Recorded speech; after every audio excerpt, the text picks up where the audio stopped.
video, I want to talk about some criticisms that have been raised against the objective conception of risk that we've just been talking about. So some people say risk can't just be an objective measure of probability because it's not like we act as if there are no risks just because we don't know what the probabilities are. We have to make decisions about risk, and we often lack the kind of data that the objective conception is talking about. But that's still a risk judgment, and it's still a decision about risk, even though the probabilities are unknown. So you can't really say that we're not talking about risk if we're not talking about probability, because we have to make decisions in the absence of probability. And here, the probability theorists will probably fall back on the Bayesian approach and say, well, no, that's subjective. Those are subjective probability judgments, but you're still going to be thinking in terms of probability if you're thinking about risk. Other people will say, well, problem with this objective approach, especially the expected value approach, is this idea that we can convert everything that we care about into a single metric. There's a problem if what you're thinking about, for example, is if you're thinking about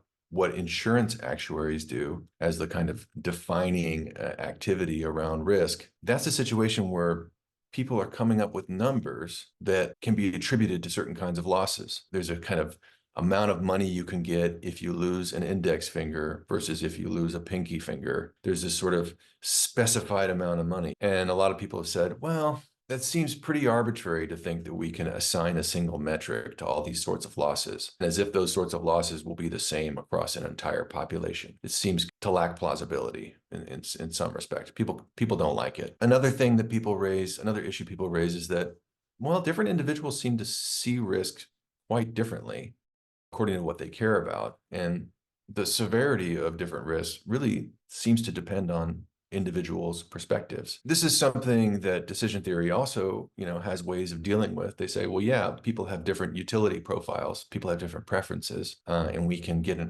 a picture of those and so on. But it's not clear that it fits very well into this notion that we have a kind of objective conception of risk that we're working with in the law. Other people say, well, risk isn't actually something that's out there. It's something that's part of the human condition. There would be no risks if there were no human beings. So the idea that risk could be, say, just a probability doesn't make sense, because if there are no humans in the situation who might suffer loss, then it doesn't seem to make sense to talk about risk. Moreover, as I mentioned earlier, a lot of people have said, well, this approach doesn't seem to take into account the fact that risk is often a very positive thing. Usually when we're taking a risk, it's because we're trying to experience some kind of pleasure, or we're trying to expand or grow in some sense of the word. And so this sort of largely negative conception of risk as the probability of an unwanted event occurring doesn't seem to capture the entire picture. Other critics have pointed out that the risks that we select as a society seem to be highly variable across different cultures and across time. So cultures are selectively sensitive to different types of risks, and that selection often seems rather arbitrary or irrational. So, for example, Western developed industrialized nations tend to focus disproportionately on very rare violent crimes. So there's a huge apparatus for putting away people who seem to be dangerous, for these violent crimes that are actually very rare. They happen at a very low percentage in the general population. Crimes against children, pregnancy risks, migrant crime, right? These are all things that are relatively rare when we compare them to things that we seem, some people argue, to pay too little attention to. Far more significant risks, things like road deaths, the climate crisis, the diabetes epidemic, and so on. So the idea is that these things are risks too, and they harm people at a much greater frequency, but they're not something this particular culture wants to dedicate their energy to.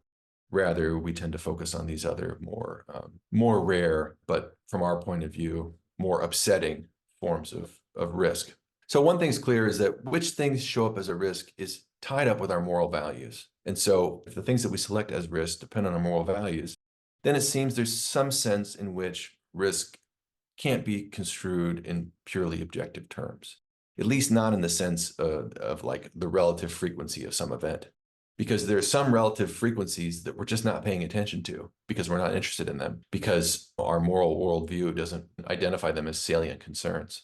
Another related worry about the objective conception of risk is what you might call the politics of risk, right? So a lot of risk technologies direct our attention away from social problems and instead target at-risk individuals. So a lot of people, they say, look, these risk technologies that we have, they're just another way to police marginalized groups of people and to try to pin our social problems on those individuals.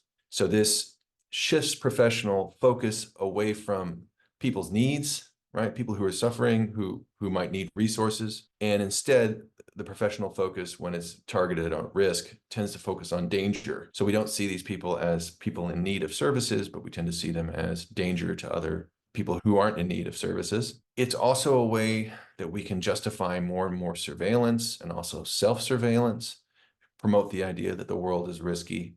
Then you're simultaneously promoting the idea that we should have surveillance everywhere, even on ourselves.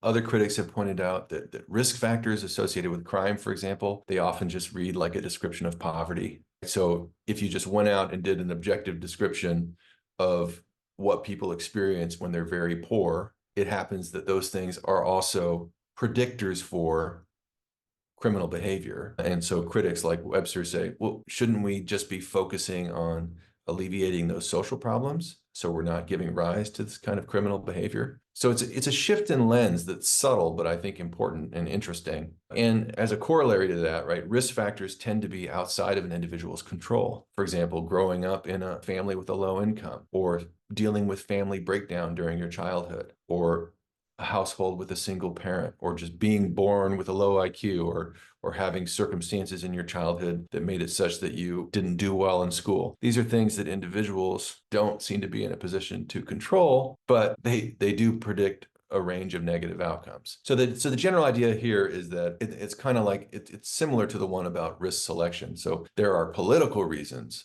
for selecting certain things as important risk factors to focus on. And the technology and the language of risk is a way to avoid framing these things as social problems and to sort of pin them on individuals who are at risk for things like crime and mental health problems. So that's a real worry that's been raised about the objective conception of risk. And then finally, there's this phenomenon that you might call risk creep. So concept creep is this idea that concepts that refer to negative aspects of experience can expand their meaning to encompass an ever broader range of phenomena. And this seems to occur because it reflects this increasing cultural sensitivity to harm. And some people have said, well, along with this increasing cultural sensitivity of harm comes an increasing cultural sensitivity to risk, because risk and harm are fundamentally related, right? Risk is this idea that you might be harmed, or that there's some probability that you'll suffer harm. And so some authors have argued, right, what looks like a risk epidemic, right, this idea that we live in this really risky world is inaccurate. Actually, the world that we live in is safer than the world has ever been. It's not that the world has gotten more dangerous, but rather that we're more preoccupied with risk. So those are just a number of worries about the objective conception of risk. And the gist of it is that the probabilistic conception of risk seems to ignore features of the social cultural background in virtue of which certain risks show up as risks in the first place, and in virtue of which other risks that may even be more important in terms of the amount of harm they cause tend to get ignored.